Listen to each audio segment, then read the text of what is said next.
ನಮಸ್ಕಾರ ಸ್ನೇಹಿತರೆ, ಇವತ್ತಿನ ವಿಡಿಯೋ ಮೂಲಕ ನಾನು ನಿಮಗೆ ಈಸಿಯಾಗಿ ಕೇವಲ 10 ನಿಮಿಷದೊಳಗಡೆ ಮಾಡಿಕೊಳ್ಳುವಂತಹ ಈ ರುಚಿಕರವಾದಂತಹ ಸಮೋಸನ ಹೇಗೆ ಮಾಡೋದು ಅಂತ ತೋರಿಸ್ಕೊಡ್ತಾ ಇದ್ದೀನಿ. ಇದನ್ನು ನೀವು ಈವ್ನಿಂಗ್ ಸ್ನ್ಯಾಕ್ಸ್ಗೆ ಕೂಡ ಮಾಡ್ಕೊಳ್ಬೋದು. ತುಂಬಾ ಚೆನ್ನಾಗಿರುತ್ತೆ. ಮಕ್ಕಳು ಬಂದಿದ್ದ ತಕ್ಷಣ ಏನಾದರೂ ಮಾಡಿಕೊಡೋದಕ್ಕೆ ಹೇಳ್ತಾರಲ್ವ, ಈ ರೀತಿಯಾಗಿ ಒಂದು ರೆಸಿಪಿನ ನೀವು ಟ್ರೈ ಮಾಡಿ ನೋಡಿ. ತುಂಬಾ ಈಸಿಯಾಗಿದೆ. ಮೊದಲಿಗೆ ನಾನಿಲ್ಲಿ ಒಂದು ಪಾತ್ರೆಗೆ ಮೈದಾ ಹಿಟ್ಟನ್ನು 1 ಕಪ್ ಹಾಕ್ಕೊಂಡು, ಚಿಟಿಕೆ ಉಪ್ಪನ್ನು ಹಾಕ್ಕೊಂಡು, ಎಷ್ಟು ನೀರು ಬೇಕು ಅಂತ ನೋಡ್ಕೊಂಡು ಸೇರಿಸ್ಕೊಂಡು ಇದನ್ನು ಕಲಸಿಟ್ಕೋಬೇಕು. ತುಂಬಾ ನೀರು ಹಾಕ್ಕೊಂಬಿಟ್ರೆ ನಿಮಗೆ ಅದು ಸ್ವಲ್ಪ ನೀರು ಆಗಿಬಿಟ್ರೆ ನಿಮ್ಗೆ ಅಷ್ಟು ಚೆನ್ನಾಗಿ ಹದ ಬರೋದಿಲ್ಲ.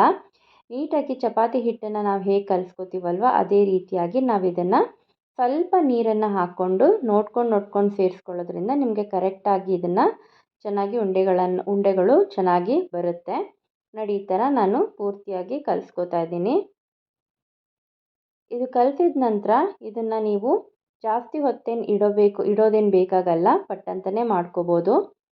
ಈಗ ಅದು ರೆಡಿಯಾಗಿದೆ. ಇಲ್ಲಿ ನಾನು ಮತ್ತೆ ಒಂದು ಕಪ್ಪಿಗೆ ನಾನಿಲ್ಲಿ 2 ಟೀ ಸ್ಪೂನ್ ಆಗೋಷ್ಟು ಮೈದಾ ಹಿಟ್ಟನ್ನು ಸೇರಿಸ್ಕೊಂಡು ಸ್ವಲ್ಪ ನೀರನ್ನು ಹಾಕ್ಕೊಳ್ತಾ ಇದ್ದೀನಿ.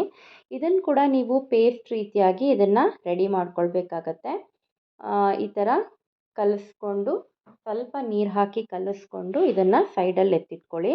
ಈಗ ನಾನಿಲ್ಲಿ ಒಳಗಡೆ ಸ್ಟಫಿಂಗ್ಗೋಸ್ಕರ ಮಾಡ್ಕೊತಾ ಇದ್ದೀನಿ. ಇಲ್ಲಿ ನಾನು 1 ಈರುಳ್ಳಿಯನ್ನು ಹಾಕ್ಕೊಂಡಿದ್ದೀನಿ. 1 ಕಪ್ ಮೈದಾ ಹಿಟ್ಟು ಹಾಕಿರೋದ್ರಿಂದ 1 ಈರುಳ್ಳಿ, ದೊಡ್ಡ ಈರುಳ್ಳಿ ಸಾಕಾಗುತ್ತೆ. ಮತ್ತು ಅವಲಕ್ಕಿ ಕೂಡ 1 ಮುಷ್ಟಿ ಆಗುವಷ್ಟು ಹಾಕ್ಕೊಳ್ತಾ ಇದ್ದೀನಿ. ಅಂದರೆ 1/4 ಕಪ್ ಅವಲಕ್ಕಿ ಹಾಕ್ಕೊಂಡ್ರೆ ಸಾಕಾಗತ್ತೆ. ಮತ್ತು ಇದಕ್ಕೆ ಸ್ವಲ್ಪ ಅರ್ಧ ಟೀ ಸ್ಪೂನ್ ಆಗುವಷ್ಟು ಅರಿಶಿನ ಮತ್ತು 1 ಟೀ ಸ್ಪೂನ್ ಆಗುವಷ್ಟು ಖಾರದ ಪುಡಿ ಮತ್ತು 1/4 ಟೀ ಸ್ಪೂನ್ ಆಗುವಷ್ಟು ಉಪ್ಪನ್ನು ಇದಕ್ಕೆ ಸೇರಿಸ್ಕೊಳ್ಳಿ. ಉಪ್ಪು ಜಾಸ್ತಿ ಹಾಕೋದಕ್ಕೆ ಹೋಗಬೇಡಿ. ಆಲ್ರೆಡಿ ನಾವು ಹಿಟ್ಟಿಗೆ ಹಾಕಿರೋದ್ರಿಂದ ಒಳಗಡೆ ಸ್ವಲ್ಪ ಹಾಕ್ಕೊಂಡ್ರೆ ಸಾಕಾಗತ್ತೆ. ನೋಡಿ, ಈ ರೀತಿಯಾಗಿ ಜಸ್ಟ್ ಡ್ರೈ ಅಂತ ಈ ಥರ ಮಿಕ್ಸ್ ಮಾಡಿ ಇಟ್ಕೊಂಡ್ಬಿಟ್ರೆ ಸಾಕು. ತುಂಬಾ ಈಸಿಯಾಗಿ ನೀವು ಮಾಡ್ಕೊಳ್ಬೋದು ಈ ಸಮೋಸ. ಯಾವುದೇ ರೀತಿ ಆಲೂಗಡ್ಡೆ ಹಾಕಬೇಕು ಏನು ನಿಮಗೆ ಡಿಫ್ರೆನ್ಸ್ ಅನಿಸೋದೇ ಇಲ್ಲ.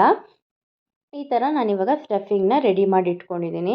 ಮತ್ತು ಇವಾಗ ಹಿಟ್ಟು ಕೂಡ ರೆಡಿ ಆಗೋಷ್ಟರಲ್ಲಿ ನೋಡಿ ಕರೆಕ್ಟಾಗಿ ಹದದಲ್ಲಿದೆ. ಈಗ ನಾನು ಇದನ್ನು ಉಂಡೆಗಳನ್ನಾಗಿ ಮಾಡ್ಕೋತಾ ಇದ್ದೀನಿ. ಇದರಲ್ಲಿ ನಿಮಗೆ ಒಂದು 10 ಸಮೋಸನಾದರೂ ಚಿಕ್ಕದು ಆಗುತ್ತೆ. ಇದನ್ನು ಫಸ್ಟು ನಾನಿಲ್ಲಿ ಲಟ್ಟಿಸ್ಕೋತಾ ಇದ್ದೀನಿ. ನೀವು ಮೈದಾ ಹಿಟ್ಟನ್ನೇ ಮುಟ್ಟಿಸ್ಕೊಂಡು ಚೆನ್ನಾಗಿ ಈ ಥರ ಚಪಾತಿನ ನಾವು ಹೇಗೆ ಮಾಡ್ಕೋತೀವಿ ಅದೇ ರೀತಿಯಾಗಿ ನೀವು ಇದನ್ನು ಲಟ್ಟಿಸಿಟ್ಕೋಬೇಕು. ನೋಡಿ, ಈ ಥರ ನಾನು ಎಲ್ಲದನ್ನು ಒಂದೇ ಸಲ ಈ ಥರ ಮಾಡಿಟ್ಕೋತಾ ಇದ್ದೀನಿ ಪೂರ್ತಿಯಾಗಿ. ಯಾಕಂದರೆ ಮಾಡ್ಕೊಳ್ಳೋದಕ್ಕೆ ತುಂಬಾ ಈಸಿ ಆಗುತ್ತೆ. ಅದಕ್ಕೋಸ್ಕರ ಎಲ್ಲದನ್ನು ಪೂರ್ತಿಯಾಗಿ ಲಟ್ಟಿಸ್ಬಿಟ್ಟು ಇಟ್ಕೋತಾ ಇದ್ದೀನಿ ನಾನು. ಬೇಯಿಸ್ಕೊಬೇಕಾದ್ರೆಲ್ಲ ಈಸಿ ಆಗುತ್ತೆ. ಈಗ ಇಲ್ಲಿ 4 ಚಪಾತಿ ಆಗಿದೆ. 4 ಉಂಡೆನಲ್ಲಿ ನಾನಿವಾಗ ಇದನ್ನು ತವಾ ಮೇಲೆ ಹಾಕಿಬಿಟ್ಟು ಜಸ್ಟು ಲೈಟಾಗಿ ಫ್ಲೇಮಲ್ಲಿ ನಾವು ಇದನ್ನು ಬೇಯಿಸ್ಕೊಬೇಕು. ತುಂಬಾ ಬೇಯಿಸ್ಕೊಬೇಡಿ, ಜಸ್ಟ್ ಇದು ಗಟ್ಟಿ ಆದರೆ ಸಾಕಾಗತ್ತೆ. ನೋಡಿ, ಸ್ವಲ್ಪ ಟ್ರಾನ್ಸ್ಪರೆಂಟ್ ಥರ ಆಗಿದೆ ನೋಡಿ, ಇಷ್ಟಾದರೆ ಸಾಕು. ಹೀಗೆ ಮುಟ್ಟಿದ ತಕ್ಷಣ ಕಿತ್ತು ಹೋಗಬಾರ್ದು. ಈಗ ನಾನು ಇದನ್ನು ಕಟ್ ಮಾಡ್ಕೋತಾ ಇದ್ದೀನಿ. ಸೈಡ್ಸ್ ಎಲ್ಲ ಈ ಥರ ನೀಟಾಗಿ ಕಟ್ ಮಾಡ್ಕೋಬೇಕು. ಇದೇನು ವೇಸ್ಟ್ ಆಗೋದಿಲ್ಲ ನಿಮಗೆ. ಇದನ್ನು ಕೂಡ ನೀವು ಎಣ್ಣೆಗೆ ಬಿಟ್ಕೊಂಡ್ರೆ ಚಿಪ್ಸ್ ರೀತಿಯಾಗಿ ತಿನ್ನೋದಕ್ಕೆ ತುಂಬಾ ಚೆನ್ನಾಗಿರುತ್ತೆ.